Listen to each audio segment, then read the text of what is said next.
श्री स्वामी समर्थ. सर्वांचं श्री स्वामी दत्त युट्यूब चॅनलमध्ये खूप खूप स्वागत आहे. आपल्या सर्वांना एक छोटीशी नम्र विनंती आहे, आपल्या चॅनलला स्वामी महाराजांचं नाव घेऊन श्री स्वामी समर्थ म्हणून सबस्क्राईब करा. बघा, महाराज आपल्या सर्व चांगल्या इच्छा पूर्ण करो, महाराज आपले सर्व प्रश्न मार्गी लावो आणि महाराज तुमच्या सर्व कार्यांना यश देव, अशी मी स्वामी महाराजांच्या चरणी प्रार्थना करतो आणि आज आपल्या व्हिडिओला सुरुवात करतो. बघा, आज आपण बघूयात की आता विविध सण झालेत, मकर संक्रांती झाले आणि त्यानंतर अमावस्या झाले, असे विविध सणावर आपण व्हिडिओ बघितले आणि गुप्त नवरात्री बद्दलही आपण व्हिडिओ बघितला.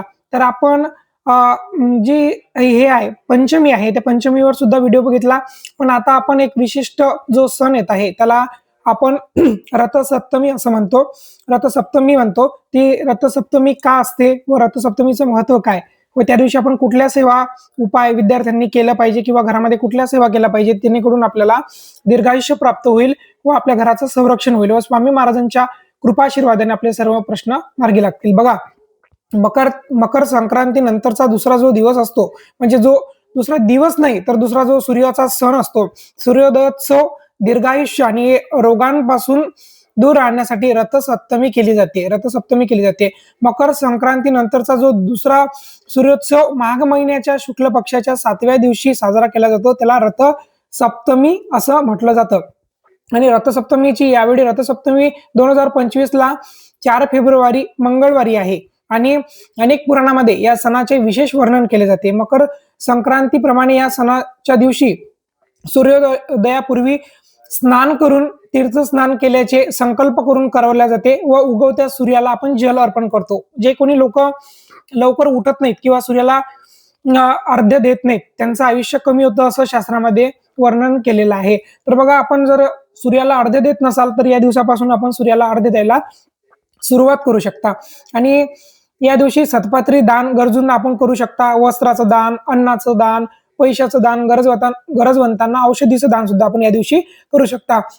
हे व्रत करून तुम्ही तीळ खाल्ल्याने म्हणजे या काळात नकळतपणे झालेले सर्व पापे आपले नष्ट होतात असं आपल्या हिंदू शास्त्रातील सर्व ग्रंथांमध्ये दिलेलं आहे. म्हणजे या दिवशी आपण जर व्रत केलं, फक्त तीळ खाल्ले, तर आपल्याला म्हणजे पाप कर्म आपल्याकडून घडलेले आहेत की जाणे म्हणजे न जाणे आपल्याला काही माहित नाही, आपल्या हाताखालून पायाखालून मुंगी मरते किंवा एखादं मच्छर मरतं किंवा कुठल्याही प्रकारची प्राण्याची हत्या जीवाची आपल्याकडून होते किंवा कोणाचं मन दुखवलं जातं, त्या सर्व पापातून मुक्त होण्यासाठी या दिवशी उपवास करावा असं शास्त्रामध्ये सांगितलेलं आहे. मत्स्य पुराणामध्ये आलेल्या संदर्भानुसार मन्वंतराच्या प्रारंभी या तिथीला सूर्यदेवाला रथ प्राप्त झाला होता. त्यामुळे या दिवशी सूर्य आणि त्यांच्या रथाची पूजा केली जाते. असे केल्याने महापूजेसारखे फळ मिळते. भगवान श्रीकृष्णाने युधिष्ठिराला कंबोजचा राजा यशोधर्माविषयी सांगितले की माघ महिन्यातील सप्तमीच्या व्रताने ज्या राजाचे अनेक रोग नाहीसे झाले होते आणि अपत्य प्राप्त झाली होती, तो चक्रवर्ती राजाही झाला होता. बघा, असे खूप मोठं वर्णन आपल्या हिंदू शास्त्रामध्ये या रथसप्तमीचं आहे. 7 पुराणामध्ये रथसप्तमीचं महत्व विशद केलेलं आहे. ब्रह्मा, स्कंद, शिव, अग्नी, मत्स्य, नारद आणि भविष्य पुराणात या दिवसाचे विशेष वर्णन करण्यात आले आहे. माघ महिन्यातील शुक्ल पक्षातील सप्तमी तिथीला तीर्थस्नान आणि सूर्यपूजा केल्याने रोग दूर होते व दीर्घायुष्य प्राप्त होते, आयुष्यवर्धन होतो मनुष्य. व अक्षय तृतीयेप्रमाणे या दिवशी केलेल्या दानाचे अगणित पुण्य आहे व त्याचे फळही त्वरित प्राप्त होते. या दिवशी आपण काय करावं? सूर्योदयापूर्वी उठावं. आपल्या घरामध्ये आपण सूर्योदयापूर्वी उठावं, आपण स्वच्छ स्नान करावं संकल्पित. त्यानंतर सूर्य उगवल्यानंतर सूर्याला आपण अर्घ्य द्यावं, गायत्री मंत्राने आपण अर्घ्य द्यावं. त्याचबरोबर आपण नित्यसेवा करत असाल तर नित्यसेवेत आपण या दिवसपासून एक मंत्र सुरू करावा. तो मंत्र असा आहे, सूर्यमंत्र. ओम ह्रीम गृणी आदित्य, ओम ह्रीम गृणी सूर्य आदित्य श्री, हा सूर्याचा मंत्र आहे मूळ. त्याचबरोबर जे विद्यार्थी 10वी 12वीत आहेत त्यांनी सुद्धा या दिवशी या मंत्राचा जप करावा आणि जप करत असताना मनोभावे सूर्यदेवाला प्रार्थना करावी. बघा, या पृथ्वीतलावर तुम्ही अनेक देव बघितले का? नाही बघितले. तुम्ही अगदी आपण स्वामी महाराजांना सुद्धा स्मर्थगामी म्हणतो, परंतु आपण प्रत्यक्ष स्वामींना बघू शकतो का? जाणवू शकतो स्वामींना आपण बघू शकतो का? नाही. या जगामध्ये जर आपण कुठला देव जर डोळ्याने बघत असाल किंवा तुम्हाला दिसत असेल तर तो म्हणजे सूर्य नारायण. आणि नारायण म्हणजे लक्ष्मीचा पती. पण तोच जर सूर्य आपल्याला अग्निसाक्षीने जर रोज आपल्या डोक्यावर जर आपल्याला दिसत असेल, आपण त्याला अर्घ्य देत असाल आणि त्याचं पूजन, स्मरण आणि मंत्राचं पूजन करत असाल तर त्यांना निश्चितच फळ मिळत असते. कारण कुठल्याही कर्माचा साक्षीदार हा आपण घरामध्ये निरांजन दिवा पेटवतो, त्याचप्रमाणे सूर्यदेव सुद्धा हा सर्व प्रकारच्या कर्माचा साक्षीदार असतो. तर आपण या दिवशी ओम ह्रीम गृणी सूर्य आदित्यश्री या मंत्राची एक माळ जप करावी. त्याचबरोबर जे विद्यार्थी 10वी 12वीला आहेत त्यांचे पेपर आता तोंडावर आलेले आहेत. काही दिवसातच, अल्पशा दिवसात त्यांना हा मंत्र जप करायला सांगायचा. त्याचबरोबर गणपती अथर्वशीर्ष किंवा गणपती स्तोत्राचं त्यांना पठण करायला सांगायचं.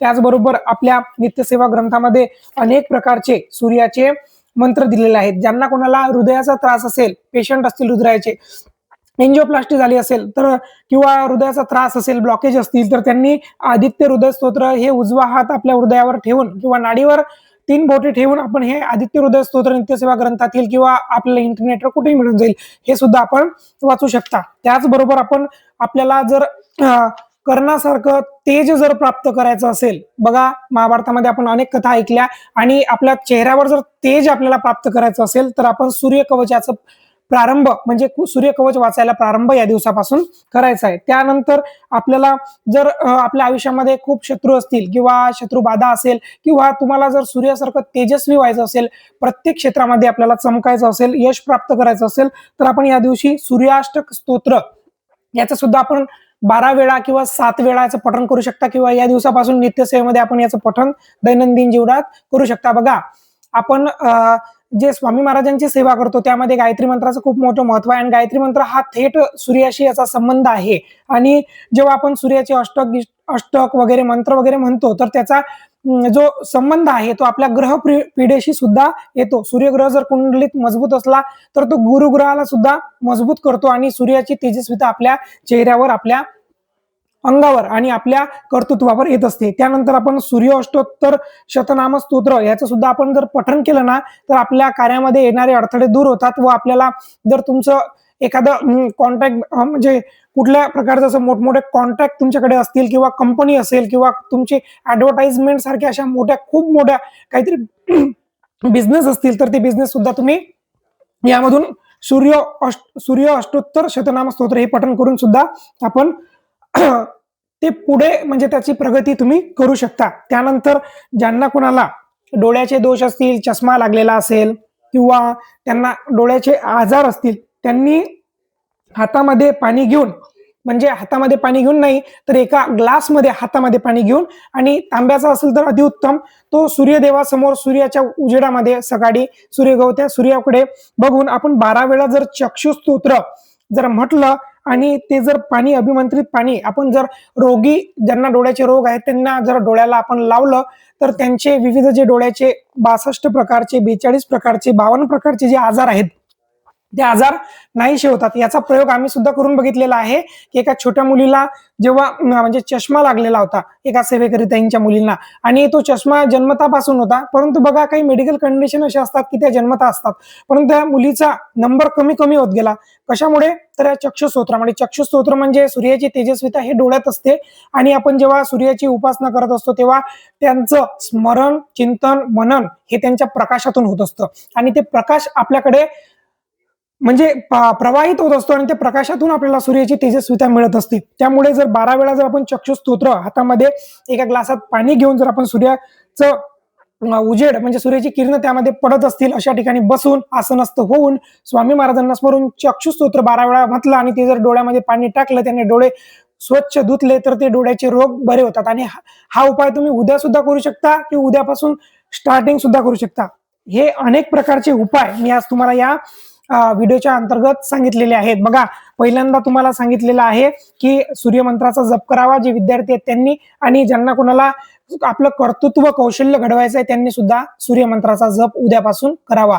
आणि सूर्य हे प्रत्यक्ष दिसणारी देवता आहे, त्यामुळे या दिवशी आपण सत्यनारायणाची पूजा सुद्धा आपल्या घरामध्ये आपण स्वामी मार्गानुसार करू शकता. सत्यनारायणचा व्हिडिओ सुद्धा आपण आपल्या युट्यूब चॅनलला अपलोड केलेला आहे. सत्यनारायणचं पूजन या दिवशी केल्यामुळे काय होतं तर रथसप्तमीला सप्त घोड्यांचं म्हणजे त्या रथाचं पूजन केल्याचं फळ आपल्याला मिळतं व आपल्या घरामध्ये ऐश्वर्य, अष्टलक्ष्मी व नारायणाचा वास राहतो. अन्नधान्याची कुठलीच कमतरता राहत नाही. तुम्ही या दिवशी नवग्रहाची सुद्धा पूजा करू शकता आणि तुमच्या कुलदेवतेचे सुद्धा पूजन करू शकता. हा दिवस खूप मोठा आहे, म्हणजे याचं खूप मोठं अगणित महत्व आहे. तर तुम्ही थोडक्यात जर सांगायचं झालं तुम्ही आपल्या व्हिडिओला फॉलो करता, आपले टिप्स फॉलो करता, आपले तोडगे फॉलो करता, तर तुम्ही या दिवशी सत्यनारायणाचं पूजन करा आणि या विविध स्तोत्र मंत्रापैकी तुम्हाला कुठल्या प्रकारचं स्तोत्र मंत्र अत्यावश्यक आहे त्या स्तोत्र मंत्राचं तुम्ही पठण करायला सुरुवात करा. माहिती कशी आवडली नक्की सांगा. तोपर्यंत श्री स्वामी समर्थ आणि व्हिडिओ स्किप न करता सर्वांना पाठवा आणि सर्वांपर्यंत प्रचार प्रसाराची सेवा महाराजांची पोचवा. श्री स्वामी समर्थ. श्री गुरुदेव दत्त.